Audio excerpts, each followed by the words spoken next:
Hello friends, welcome back to my channel favourite study exam platform. तो friends, CTET के जो previous year के questions थे उन्होंने बाल मनोविज्ञान से, तो हमने उसके दो पार्ट देख लिए। तो हमने 2019 का जो पेपर आया था सीटेट का वो सॉल्व कर लिया है। अब हम 2018 के पेपर को देखेंगे। तो फ्रेंड्स, आपको पता ही है सीटेट जो होता है वो प्रीवियस क्वेश्चन ही रिपीट करता है, तो ये क्वेश्चन काफ़ी इंपॉर्टेंट होने वाले हैं जो भी फ्रेंड्स सीटेट एग्जाम की प्रिपरेशन कर रहे हैं। और अगर आप मेरे चैनल पर नए हो तो मेरे चैनल को सब्सक्राइब जरूर कर लीजिएगा। तो फ्रेंड्स, स्टार्ट करते हैं आज का अपना सेशन। तो पहला क्वेश्चन हम स्टार्ट करते हैं। क्वेश्चन दे रखा है, बच्चे डैश को छोड़कर अन्य सभी के द्वारा लिंग भूमिकाएं ग्रहण करते हैं। तो हमें बताना है जो gender roles through all the following, मतलब इसमें से कौन से है जो जेंडर रोल को नहीं बताते हैं। तो मीडिया हो गया, सोशलाइजेशन हो गया, कल्चर हो गया, या ट्यूटरिंग मतलब ट्यूशन्स हो गया। तो कौन सा नहीं बताता है हमें ये बताना है। तो जो मीडिया होगी वो भी बताएगी। सामाजिकरण सोशलाइजेशन बिल्कुल करेक्ट है। संस्कृति कल्चर से तो हमें पता ही चलता है। ट्यूशन, ऐसी कोई ट्यूशन्स नहीं दी जाती है, अगर देता है तो हमें उसको उल्टा बताने की ज़रूरत है। ये कि गलत ऑप्शन है, ट्यूशन के माध्यम से कोई नहीं बताता है। तो ये फोर्थ ऑप्शन जो होगा बिल्कुल करेक्ट हो जाएगा। फ्रेंड्स, आगे बढ़ते हैं नेक्स्ट क्वेश्चन की तरफ। क्वेश्चन दे रखा है, मानकीकृत परीक्षणों की आलोचनाओं में से एक यह है कि, तो हमें इसमें बताना है कौन सी आलोचना करता है। तो ऑप्शन में है, वे मुख्य रूप से मुख्य धारा की संस्कृति का प्रतिनिधित्व करती हैं इसलिए पक्षपाती है। और बताना नेक्स्ट ऑप्शन दे रखा है, उनकी भाषा को समझना मुश्किल है। तीसरा ऑप्शन दे रखा है, परीक्षण बड़ी आबादी पर लागू नहीं किए जा सकते। फिर चौथा ऑप्शन दे रखा है, वे बच्चे की क्षमता को स्पष्ट तस्वीर नहीं देते हैं। तो जो कि आपको पता ही है, जैसे हमारा सीबीएसई हो गया, क्या होता है, इनकी भाषा समझना मुश्किल है, तो ये गलत ऑप्शन हो जाएगा। भाषा तो उनकी करेक्ट होती है क्योंकि भाषा बहुत सिंपल ऐसी होती है, स्टैंडर्ड लैंग्वेज होती है जिसे हम आसानी से समझ सकते हैं। और जो एग्ज़ाम होते हैं बड़े क्षेत्र पर लागू ही किए जाते हैं। और वे बच्चों की, क्या लिखा हो, बच्चों की क्षमता को स्पष्ट तस्वीर नहीं देते हैं। तो ये भी नहीं, तो इसका राइट आंसर हो जाएगा जो कि हमें पूछा गया आलोचना करता है, जो कि गलत ऑप्शन हमें बताना है। तो वे मुख्य रूप से मुख्य धारा की संस्कृति का प्रतिनिधित्व और करती इसलिए पक्षपाती है। तो पहला ऑप्शन करेक्ट हो जाएगा। फ्रेंड्स, आगे बढ़ते हैं नेक्स्ट क्वेश्चन की तरफ।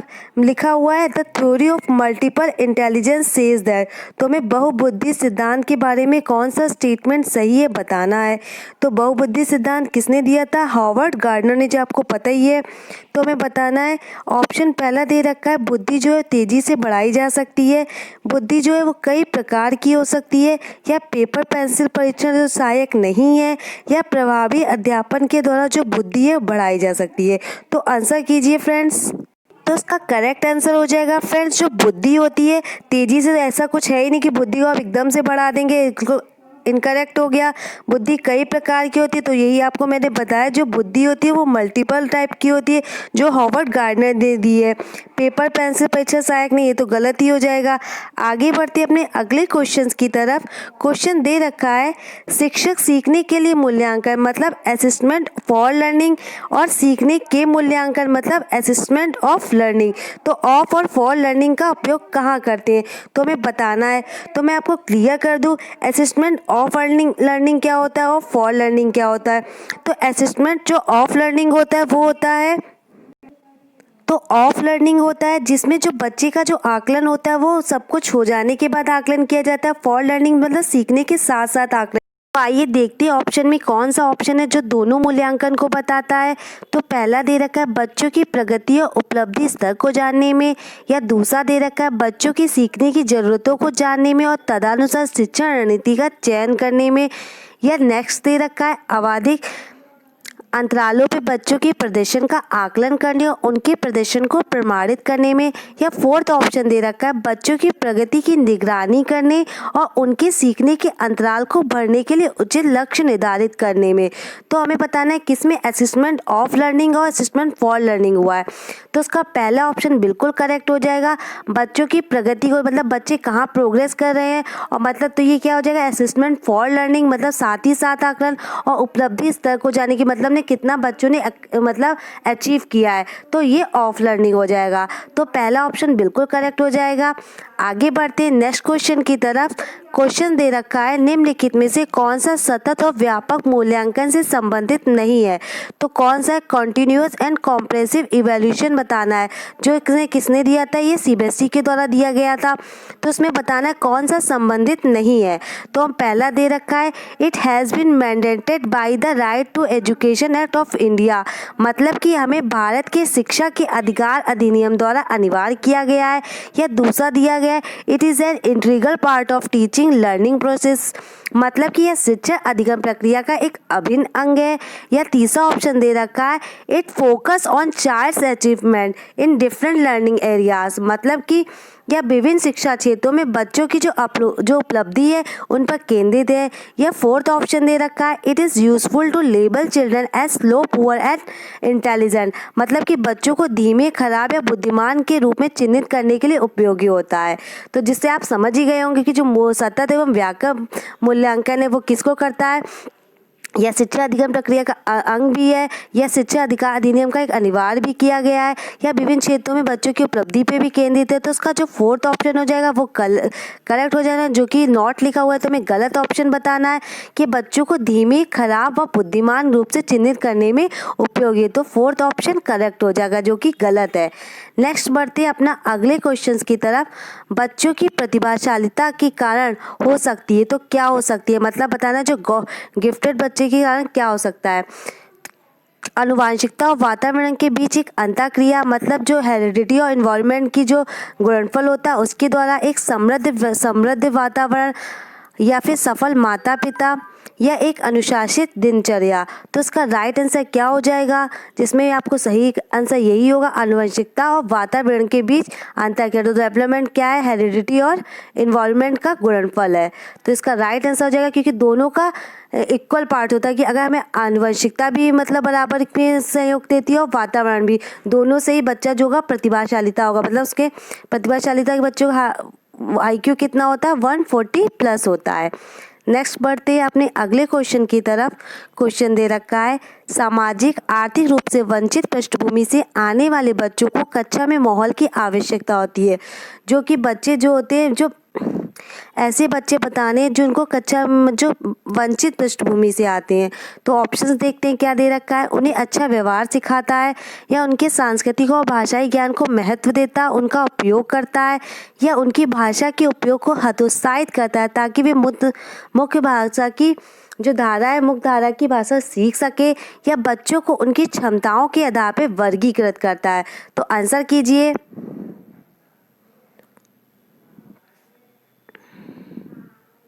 तो इसका करेक्ट आंसर हो जाएगा ऑप्शन नंबर 2, उन्हें सांस्कृतिक और भाषाई ज्ञान के महत्व देता है, उनका उपयोग करता है।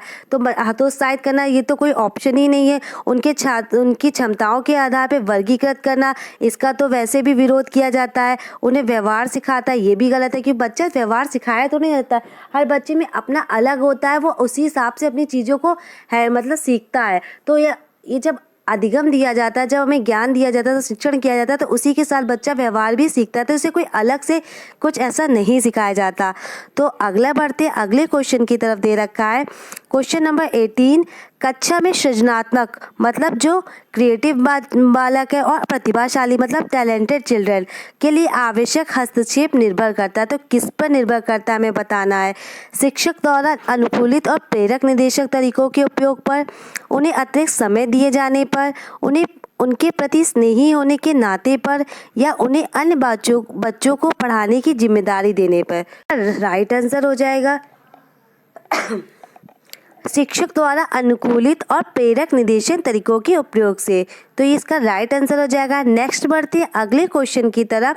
लिखा हुआ अति संवेदनशील बच्चों को सीखने में मदद करने के लिए निम्नलिखित में से कौन सा तरीका हमें बताना है जो करेक्ट नहीं है। तो हमें इसमें नहीं बताया हुआ है। एक कार को छोटे प्रबंधी खंडों में तोड़ना, तो ये तो बिल्कुल गलत है कि कार्यों को छोटे बांटों में तोड़ना। अधिगम के वैकल्पिक तरीकों की पेशकश, ये भी गलत है। आगे लिखा हुआ है उनके दैनिक कार्यक्रमों में शारीरिक गतिविधि का समावेश या बेचैन होने पर अक्सर उन्हें फटकार लगाना। तो जो कि हमें बताया गया कि इसमें बताना है कि कौन सा नहीं है, तो हमें करेक्ट मतलब इनकरेक्ट को करेक्ट बताना है। तो इसका जो ऑप्शन हो जाएगा फोर्थ सही हो जाएगा कि ये कोई सोल्यूशन नहीं है, बेचैन होने पर अक्सर उन्हें फटकार लगाना। तो फोर्थ ऑप्शन बिल्कुल करेक्ट हो जाएगा फ्रेंड्स। आगे बढ़ते हैं नेक्स्ट क्वेश्चन की तरफ। क्वेश्चन पूछा गया है पैटर्न्स ऑफ डाइवर्जेंट थिंकिंग, मतलब कि जो बच्चे जो होते हैं, जो क्रिएटिविटी जिनकी डाइवर्जेंट सोच होती है, उनको आइडेंटिफाई चिल्ड्रन हुआ वो कौन से होते हैं, मतलब कैसे बच्चे होते हैं। तो ये मैंने कितनी बार आपको बताया कि वो डिसेबल्ड होते हैं, मतलब विकलांग होते हैं, या डिसलेक्सिक होते हैं, ये सृजनात्मक होते हैं, प्रत्यास्थी होते हैं। तो जिसमें आपको पता ही होगा ये क्रिएटिव बच्चे होते हैं, जो जिनकी सोच मल्टीपल होती है, मतलब वो एक से ज़्यादा सोच सकते हैं, नई नई क्रिएटिविटी सोच सकते हैं, मतलब तो कौन सा हो जाएगा ऑप्शन 3 ऑप्शन बिल्कुल करेक्ट हो जाएगा। आगे देखते हैं अगले क्वेश्चन की तरफ। क्वेश्चन दे रखा है Which one of the following does not describe the ways in which a teacher can model problem solving for children in the classroom, मतलब कि कौन सा शिक्षक द्वारा कक्षा में बच्चों के लिए समस्या हल करने के तरीके का वर्णन नहीं कर सकता। अब सीटेट में आप देख ही रहे होंगे कि मोस्टली क्वेश्चन नोट करके ज़्यादा पूछ जाते हैं, क्योंकि बच्चे जो होते हैं कन्फ्यूज हो जाते हैं, वो नोट पे ध्यान नहीं देते, इसलिए जो गलत ऑप्शन होता है वही करेक्ट हो जाता है और बच्चे गलत कराते हैं। तो सब सीटेट में लैंग्वेज का खेल है, तो लैंग्वेज को बहुत ध्यान से पढ़िएगा। अगर आपने लैंग्वेज पे पकड़ कर ली तो आपका सीटेट में बहुत ही कम क्वेश्चन गलत होंगे, बहुत अच्छे से पेपर जाएगा। तो फ्रेंड्स पहला ऑप्शन देखते हैं। किसी विशेष समस्या को हल करने के बारे में अपनी विचार प्रक्रियाओं पर चर्चा करना, कुछ हल करते समय गलतियों को करने के प्रति ईमानदार करना, या सोच विचार परीक्षण और विभिन्न उत्तरों जैसी शब्दावली का प्रयोग करना, या अभिसरण उत्तर वाले प्रश्न करना, मतलब कन्वर्जेंट थिंकिंग, मतलब बंद हाँ यस या नो में आंसर देना, मतलब डाइवर्जेंट थिंकिंग नहीं, कन्वर्जेंट थिंकिंग। तो नहीं पूछा गया तो ऑब्वियसली सी बात होगी, जो गलत ऑप्शन होगा वो करेक्ट होगा। तो इसमें क्या होगा, कन्वर्जेंट थिंकिंग वाले प्रश्न करना। ऐसा तो है यस या नो, कोई आंसर का सोल्यूशन नहीं होता कि यस या नो होगा कि हम ना बच्चों की थिंकिंग समझ सकते हैं, बच्चों की ना क्वेरीज समझ सकते हैं, ना बच्चे अपनी बात कह सकते हैं। तो ये ऑप्शन गलत है, तो इसमें पूछा गया नॉट, तो ये ऑप्शन सही हो जाएगा। आगे बढ़ते हैं अगले क्वेश्चन की तरफ। पूछा गया है निम्नलिखित में से कौन सा संवेग है, मतलब इमोशन बताना है। स्मृति मतलब मेमोरी, डर फियर, अटेंशन ध्यान, या उत्तेजना। तो जो संवेग है वो कौन सा हो जाएगा, फियर, डर बिल्कुल सही है। वॉटसन ने क्या बताया था, बच्चे के जन्म के समय 3 प्रकार के संवेग होते हैं, FAL, मतलब F मतलब फियर, A फॉर एंगर और L फॉर लव। तो बच्चों के जन्म के समय कौन से होते हैं, 3 प्रकार के संवेग पाए जाते हैं। याद रखिएगा किसने कहा था, वॉटसन ने कहा था। ये पूछा गया है, इसको नोट डाउन कर लीजिएगा, FAR मतलब फियर, एंगर और लव। आगे बढ़ते अगले क्वेश्चन की तरफ दे रखा है। एक 3 साल का बच्चा बताता है कि दूध बूथ पर एक मशीन द्वारा दूध का उत्पादन होता है, मतलब बच्चा यह बताता है। तो निम्नलिखित में से कौन सा बच्चे की समझ का सबसे अच्छा स्पष्टीकरण प्रदान करता है। तो हमें ये जो ऑप्शंस दे रखे हैं वो बच्चे के अकॉर्डिंग बताने हैं कि बच्चा क्या समझ के आंसर दे रहा है। कि बच्चे को दुनिया का बहुत सीमित अनावरण है, ज्ञान है, मतलब बहुत कम ज्ञान है, लिमिटेड है, या बच्ची का जवाब दूध बूथ में दूध के खरीदने के अपने अनुभव पर आधारित है, कि जो अपने एक्सपीरियंस के आधार पे वो बता रहा है, या बच्चों ने गाय को कभी देखा ही नहीं है, नेवर सीन काउस, या नेक्स्ट दे रखा है बच्चे का परिवार बच्चे को प्रेरक वातावरण प्रदान नहीं करता।